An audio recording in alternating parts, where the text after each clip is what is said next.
كلنا كنبغيو الحرشه تجينا هشيشه والتحمار ديالها مذهب، ولكن بزاف اللي ما كيزعموش يصايبوا الحرشه بالسميده البيضاء، كيظنوها ما غاديش زوينه. هذا علاش جبت لكم الوصفه اللي جامعه الاسرار اللي غتخليها تصدق معاك من المره الاولى. قيدي الوصفه عندك ونوضي وجديها لعائلتك، اقتصاديه وما غتحشمكش. ودابا ندوزو للمقادير وطريقه التحضير. بسم الله على بركه الله.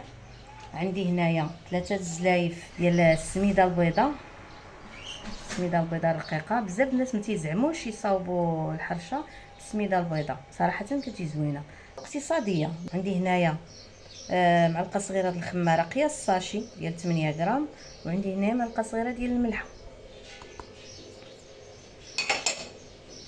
هنا عندي الزيت روميه وشويه البلديه مخلطه. انا غندير شويه نسلسها بهذا الزيت مزيان باش تلبس الحبيبات ديال السميده كامله، تلبس بالزيت.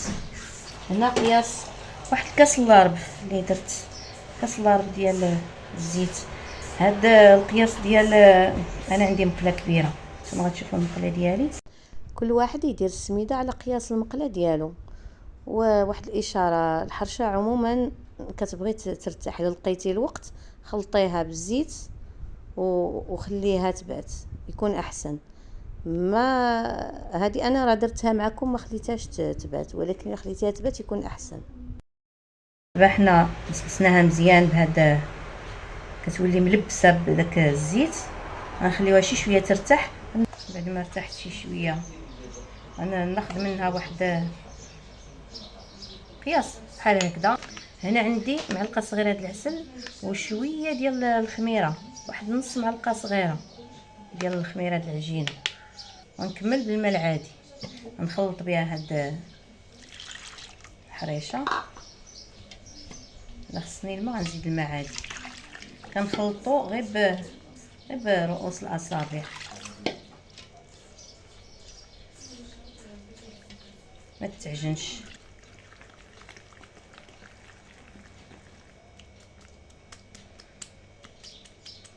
قياس ديال الماء ما عينك ميزانك، المهم تكون بحال هكذا تبان لك العجينه، تبان لك السميده هكذا مرخوفه، ما يكونش طالع الماء فوق منها، ما يكونش عاود قاصحه. ملي تهزيها هكذا خفيفه صافي، وخليها واحد شويه ترتاح تشرب.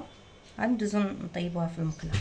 انا دابا دهنت المقله ديالي، دهنتها بشويه الزيت، حطيتها سخنت شي شويه في القلبوطه، كنرش لها السميده.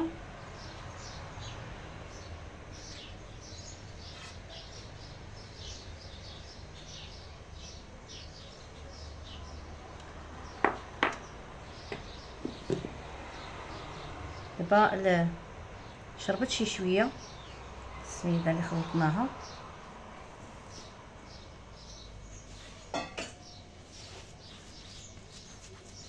صافي غنقرصها.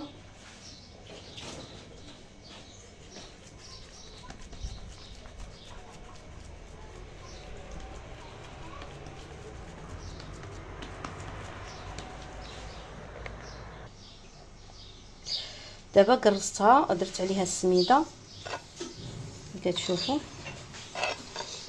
كندوزها باش ما يبقاش فيها الاثار ديال الصبعان. كندوز عليها واحد المعلقه هكذا باش كتولي ملسه من وجهها. من هنا كنفسها مع الجناب هكذا شويه صافي، وغادي نديرها فوق البوطه. دابا انا درتها فوق البوطه. والمهم بالنسبه للعافيه ما تكونش مجهده بزاف، ما تكونش قليله. الحرشه ما كتبغيش العافيه قليله، كتيبسها. صافي انا شدت راسها غنقلبوها على الظهر ديالها. كنبقاو ندوروها هكذا بشويه بشويه، مرة كندوروها باش كدور فيها التحمار. وهكذا كتكون الحرشه ديالنا وجدات.